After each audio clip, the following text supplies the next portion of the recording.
Hello everyone, ఈరోజు మనం చిక్పేట్ దొన్నె బిర్యానీ హౌస్కి వెళ్ళాము. అది బెంగళూరులో ఉంది, చాలా లొకేషన్స్లో ఉంది. సో యాక్చువల్గా చిక్పేట్ దొన్నె బిర్యానీ అనేది చిక్పేట్ అనే ఒక ఏరియా, అది కర్ణాటకలో ఉంది. అక్కడ నుంచి స్టార్ట్ అయింది హోమ్ బ్రాంచ్ యాక్చువల్గా. And it's there from 1975. So Gangadhar Gowda అనే ఒక అతను అది రెసిపీ రెడీ చేసి స్టార్ట్ చేశాడనమాట. అండ్ అది బాగా వర్కౌట్ అయ్యే లోపల he started branches in Bengaluru. And అది బాగా క్లిక్ అయింది. అండ్ మల్టిపుల్ బ్రాంచెస్ ఉన్నాయి అక్రాస్ బెంగళూరు. సో మనం ఎలక్ట్రానిక్ సిటీ పక్కన చందాపుర అని ఒక ఏరియా ఉంది, అక్కడ ఉన్న వన్ ఆఫ్ ద రెస్టారెంట్స్కి వచ్చాము. సో రెస్టారెంట్స్ కొంచెం కొత్తది, like around 1 year old restaurant ఇది. యాక్చువల్గా లోపల ఎంటర్ అవుతానే మనకి స్మెల్ భయంకరంగా ఉంది, చాలా బాగుంది. అండ్ అంబియన్స్ కూడా it's very beautiful, neat and clean. And కొంచెం లైక్ ఒక స్కూటర్ అవన్నీ పెట్టి చాలా బాగుంది యాక్చువల్లీ. అండ్ వాళ్ళని రిక్వెస్ట్ చేశాను కిచెన్లోకి వెళ్దాము అని. సో ద అలౌ చేశారు. So we went to the kitchen. And kitchen also is open house, like anybody can walk in to the kitchen and వాళ్ళు చేసేటన్నీ we can check out. So everything is neat and clean. Kitchen కూడా చాలా నీట్గా ఉంది, and అంటే చాలా క్లీన్గా ఉంది. మనం కొన్ని హోటల్స్లో చూస్తే, రెస్టారెంట్స్లో చూస్తే కిచెన్ కొంచెం బాగుండదు, బట్ అంబియన్స్ అంతా చాలా బాగుంటుంది. బట్ హియర్ కిచెన్ కూడా బాగానే ఉంది అండ్ అంబియన్స్ కూడా చాలా బాగుంది. మనోడు సీక్రెట్ రెసిపీ యాడ్ చేసి గీ వేసాడు, బాగా ఫుల్గా గీ పట్టించాడు. గీ పట్టించిన తర్వాత అండాలో ఉన్న రైస్ని తిప్పాడు. అది తిప్పి ఎగరేస్తూ ఉంటే ఇంకా స్మెల్ ఆల్మోస్ట్ ఎంటైర్ కిచెన్ మొత్తం, అసలు స్మెల్ ఎంత బాగుండిందంటే లైక్ క్రేజీ సూపర్ స్మెల్ వచ్చింది. అండ్ మనం తిని చూడాలా ఎట్టుంటుందో. స్మెల్ మాత్రం అమేజింగ్, చాలా చాలా బాగుంది. చూడండి ఎట్ట తిప్పుతున్నాడు. ఇది కొత్త ఇది అనమాట. సో మాస్ ప్రిపరేషన్ లేదు, అంటే వాళ్ళకి ఒక లిమిట్ ఉంది, అంటే రైస్ ప్రిపేర్ చేస్తారు అన్నట్టు. సో వీళ్ళ స్పెషాలిటీ ఏంటంటే వీళ్ళు rice and meet separate prepare చేస్తారు. రైస్ మొత్తం ఇంకా గిర్రేసి ఇంకా మూత పెట్టాడు. మూత పెట్టి దీన్ని ఇంకా కౌంటర్లోకి తీసుకెళ్తారనమాట. సో కౌంటర్లోకి తీసుకెళ్ళి ఇంకా ఇది సర్వింగ్ స్టార్ట్ చేస్తారు.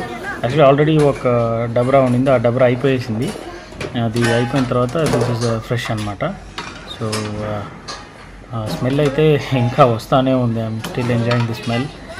ఇది చూడండి, అంటే ఈ కప్లో వేసి దొన్నె అంటారు, దొన్నె ఆర్ జొన్నె అది తెలియలేదు నాకు క్లియర్గా. వీళ్ళు అడిగితే జొన్నె అన్నట్టు చెప్పారు. అంటే అది అరిటాక్తో కప్పులాగా చేశారు కదా, అదే అరిటాక్తో కప్పులాగా ఒకటి చేసి, అంటే అది ఎండిపోయిన అరిటాకు. అండ్ దాని లోపల ఇంకా ఫ్రెష్ అరిటాకు ఒకటి పెట్టేసి ఒక కప్ ఫుల్ రైస్ ఫిల్ చేసి, అండ్ దాంట్లో చికెన్ కావాలంటే చికెన్ ముక్కలు, లేకపోతే మటన్ అంటే మటన్ ముక్కలు పెట్టేసి ఫిల్అప్ చేస్తారు. మనోడు వేస్తూనే ఉన్నాడు, ఫుల్ ఆర్డర్స్ వస్తూనే ఉన్నాయి. చాలామంది యాక్చువల్లీ సమ్ టైమ్ బ్యాక్ క్యూలో ఉన్నారనమాట. సో అంటే నేనైతే ఇంకా వెయిట్ చేయలేను, మనం కూడా పోయి తిందాం, ఇంకా తిని ఇంకా టేస్ట్ చేసి చూద్దాము. సో ఇదే బిర్యానీ రెడీ. సో బిర్యానీతో పాటు వీళ్ళు గ్రేవీ కూడా వేస్తున్నారు. ఇదే అంటే అది షేర్వా ఏమైనా చెప్పచ్చు, అది బాగానే ఉందని అనుకుంటున్నాను. ఇగో మనం స్టార్ట్ చేద్దాం ఇంకా. అంటే నేను మా ఫ్రెండ్ సీను ఇద్దరం వచ్చాము తినేదానికి.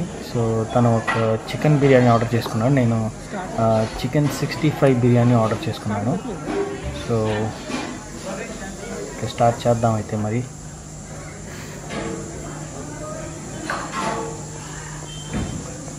ఒక రైతా ఇచ్చాడు, ఒక గ్రేవీ అండ్ ఒక రైస్. సో ఇది మొత్తం నాకు 190 rupees, sorry 200 rupees for fry piece biryani. Regular biryani అయితే ఇట్స్ 190, గోట్ అయితే ఇట్స్ 230. సో రైస్ వచ్చి మీడియం క్వాంటిటీ, ఒకరికి కరెక్ట్గా సరిపోతుంది. లైక్ చాలా హెవీగా లేదు అండ్ సేమ్ టైం చాలా తక్కువ లేదు, కొంచెం మీడియం సైజ్గానే ఉంది. సో చికెన్ పీసెస్ మాత్రం నేను ఫ్రై పీస్ బిర్యానీ తీసుకున్నాను కాబట్టి నాకు 3 లెగ్ పీసెస్ ఇచ్చాడు. అది చూడండి రైస్ రైస్ వచ్చేసి ఇది సీరగ సంబా అంటారు, అంటే తమిళ్లో సీరగ సంబా రైస్. అమేజింగ్, సూపర్ ఉంది. అండ్ చికెన్, ఇది లాలీపాప్. సో బాగుందండి, చాలా బాగుంది. బెస్ట్ 9/10. బెస్ట్, చాలా బాగుంది. అండ్ గ్రేవీతో ఒకసారి ట్రై చేద్దాం. ఇదే గ్రేవీ. సో గ్రేవీ యాక్చువల్లీ కొంచెం ఆయిలీగా ఉంది. నేను అబ్బాయికి చెప్పా కొంచెం ఆయిల్ తక్కువగా అయ్యి అబ్బాయి అని. సో ఇంకా మాట్లాడిందంతా చాలు. ఇంకా ఐమ్ గోనా స్టార్ట్ ఈటింగ్. నేను ఫుల్ బ్యాటింగ్ చేయబోతున్నాను. ఇంకా like, share and subscribe. Thank you so much all. Done.